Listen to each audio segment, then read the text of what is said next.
Greetings. My name is Daniel. I've recently gone through a change in my life. I have been one of Jehovah's Witnesses for my entire life. I was born into the organization with parents. I'm fourth or fifth generation witness. But I've come to the conclusion that witnesses are not who they say they are. And it's actually a destructive cult that I don't want to have anything to do with. And so I thought maybe it would be a good idea to maybe start a vlog where I can talk about some of this stuff, because I can't find anyone to talk to. All of my friends, my wife, my parents, my kid, everybody's a witness. I've only been out of the organization for about 6 months. I'm not disfellowshipped or anything, but I haven't gone back to a meeting in the longest time. So I don't have anyone really to talk to about it. So I thought a nice way to do it maybe is create a vlog, start talking about it to whoever wants to listen to it.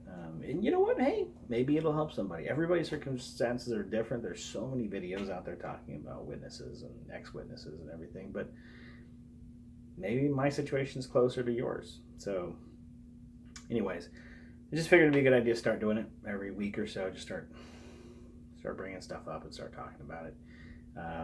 So for me, I was a very good witness. I was born to parents who were Jehovah's Witnesses. I spent my entire life as one. I was baptized at 14. Even as a kid, I remember that I was, I absolutely wanted to serve Jehovah. I wanted to make sure he was happy all the time. Birthdays, for example, when I was a little kid, my teacher was like, well, it's not celebrating birthday if you just eat a piece of cake. You don't have to celebrate the birthday, but come on.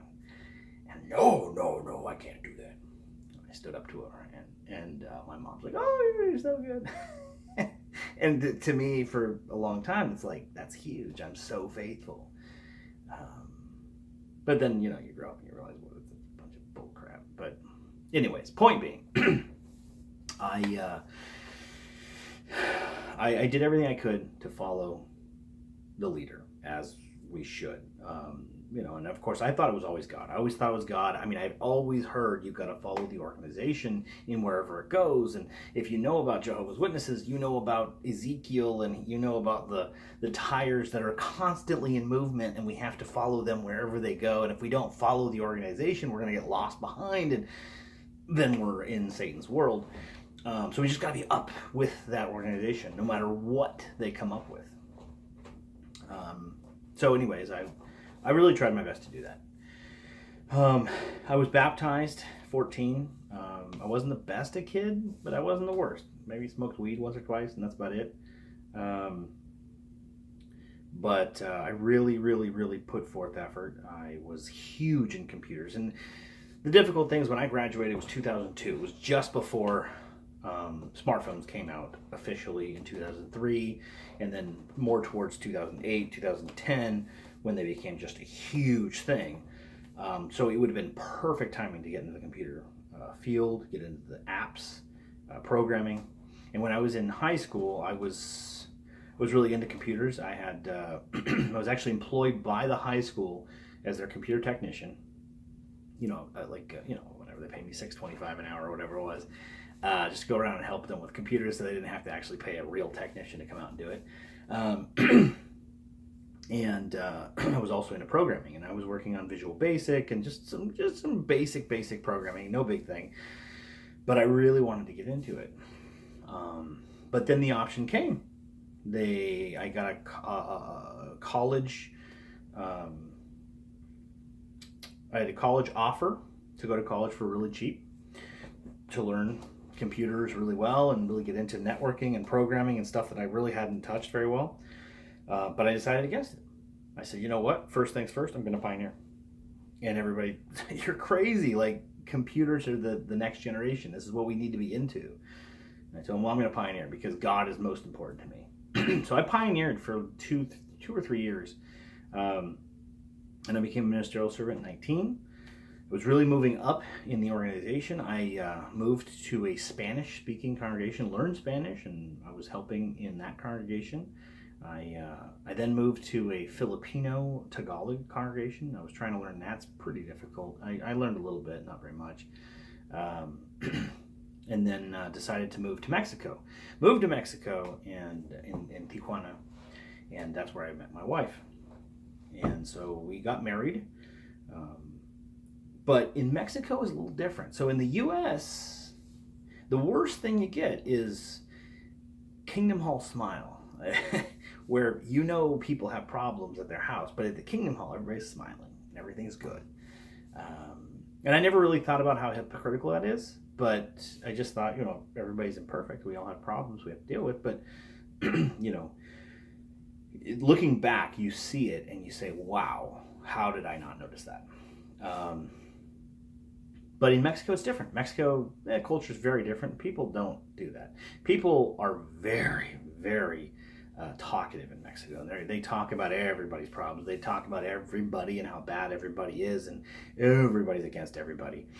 And it's actually really difficult. So I went to a couple of different congregations down there, and I kept moving around because I couldn't deal with the hypocrisy that I saw. People would blatantly show favoritism for sons of elders and sons of ministerial servants. And I'm sure it was in the U.S. too, but I just don't remember it in the U.S. as much.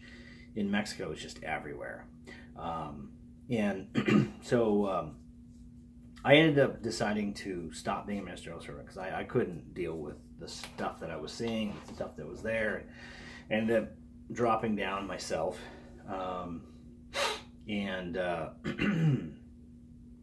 Still married, no weird stuff. Just I decided to stop. And so I was just working with basic kind of stuff in the congregation, moving on.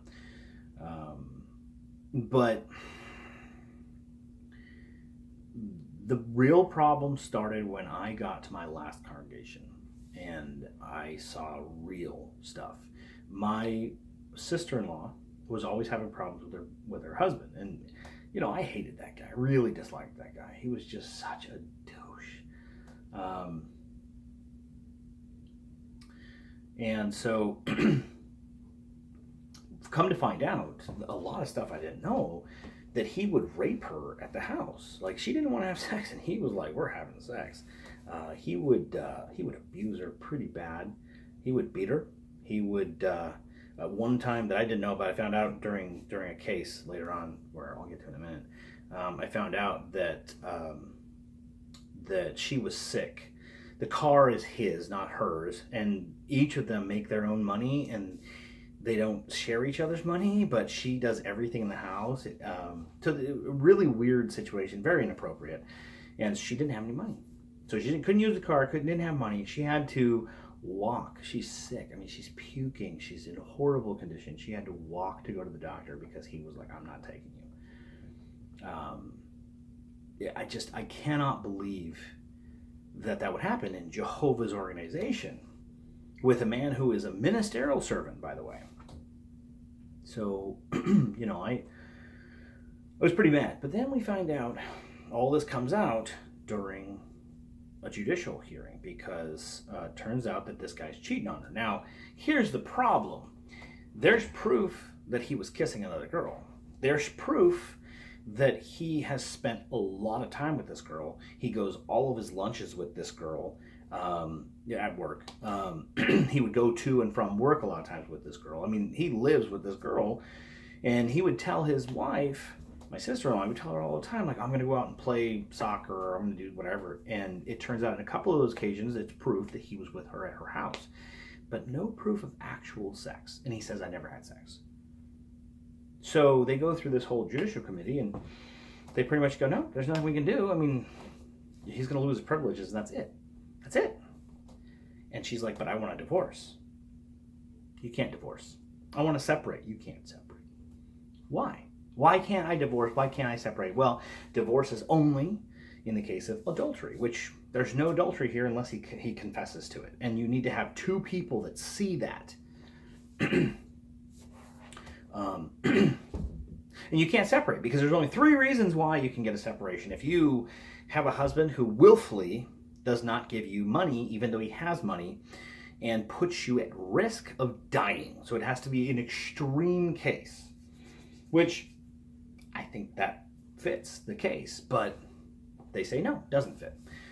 Second reason is a person who abuses you to the point of death, an extreme case of abuse. Now, in this worldly, horrible place with Satan as the ruler, people seem to think that if you punch your wife one time, that's too many times, and there's good reason to separate from that person.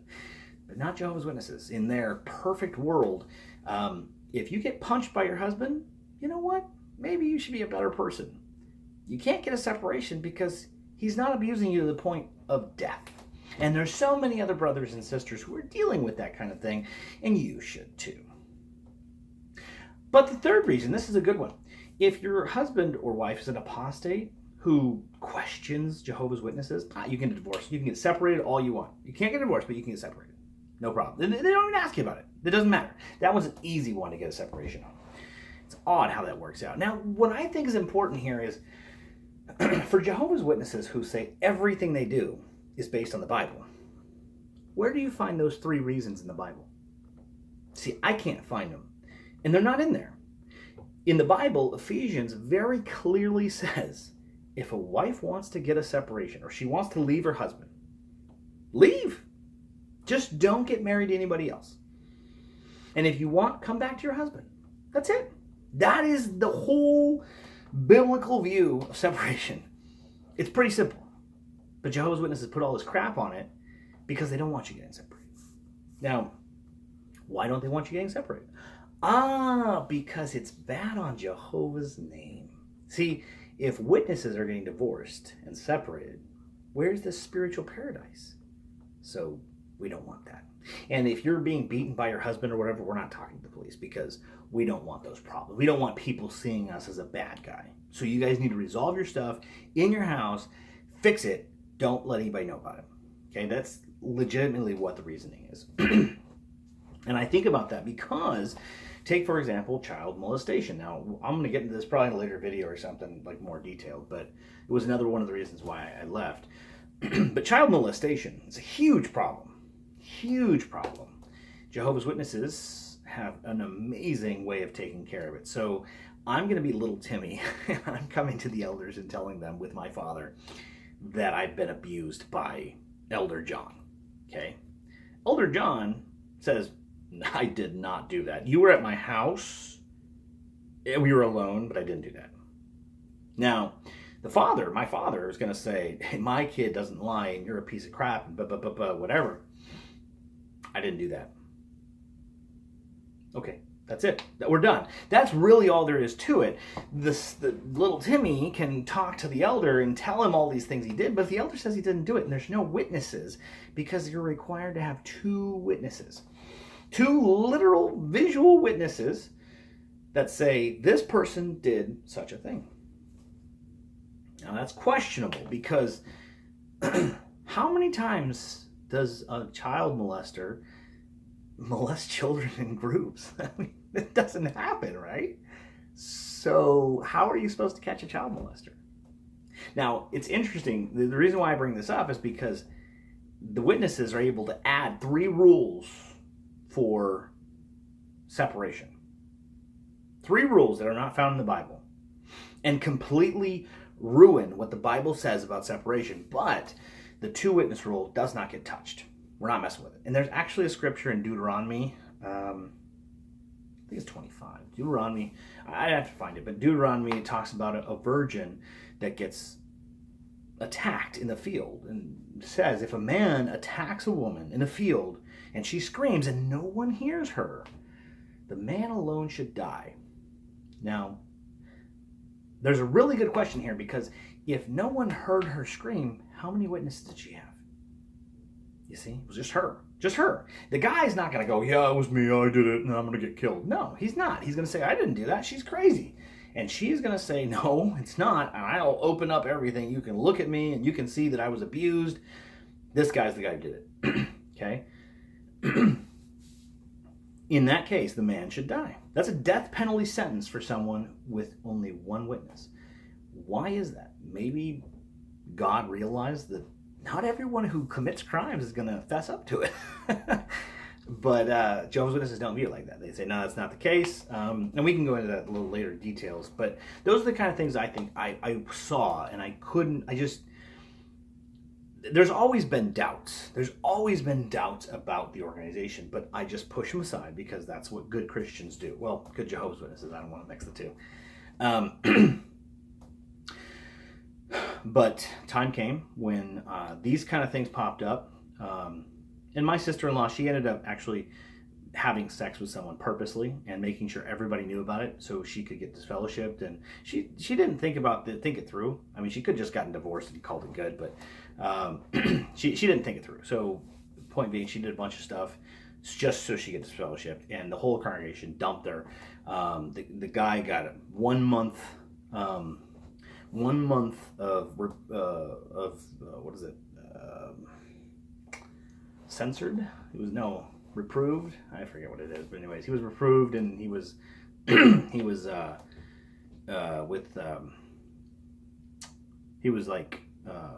censored or whatever for 1 full month, and then after that he was allowed to comment and everything. Everything's all great again, and they had a party for him when he got done with his little reproval thing. And I found that to be horribly wrong, chauvinistic, and in every way a horrible use of authority.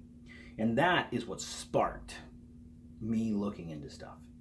And it wasn't really that I went in looking at like the organization being bad. I was like, the elders here are screwed up. So I went for like 2 years just thinking about this over and over and over again. And then and I said, you know what? The circuit overseer is going to come. I'm going to pull everything together, and I'm gonna ruin these elders. Problem is, when I started studying, I realized that in our publications, there's not a whole lot about what you can do. There's no, you have to do something. It's all, well, we should do this and that and the other. And the elders use those to down on you, but you can't use those against the elders. So I said, well, I got to find something. So I went online and I started looking. And I found the elders book. And I went through the elders book, and I found all kinds of I found things that just, whoa, really? And so I looked more online, and I found so much about child molestation and all that's going on in Australia and all that's going on in the entire world right now. I mean, there is so much going on. And how the organization I don't care. Like, we don't care. It's not us. We're not going to deal with this. And so that's where I decided I'm no longer going to go to meetings. Now, this has brought huge problems. So I have reason to no longer want to associate with an organization that fully supports pedophiles, that lies to its people. And I'll go through all that probably in the next video. There's just so much. I actually wrote a disassociation letter, which I have not turned in, but it's 400 pages. And it goes through just tons of reasoning that proves Jehovah's Witnesses cannot be true on anything. I could not find a single thing that they prophesied that came true. I could not find a single thing that puts us above everybody else. In fact, there's so many things that put us below everyone else. We are a horrible organization, and I just don't want to have part of it. And so I don't know if I'm going to turn it in or not, but I wanted to start talking about it, and I wanted to kind of bring things to light. I think my next video is going to have more in line of all the different, like some of the scandals. Maybe I'll bring up the issues with being technically still married to a Jehovah's Witness with a kid, Jehovah's Witness, and all the struggles that is. And hopefully through some of these videos, other people can be helped as well as me by talking about it. Thanks for listening.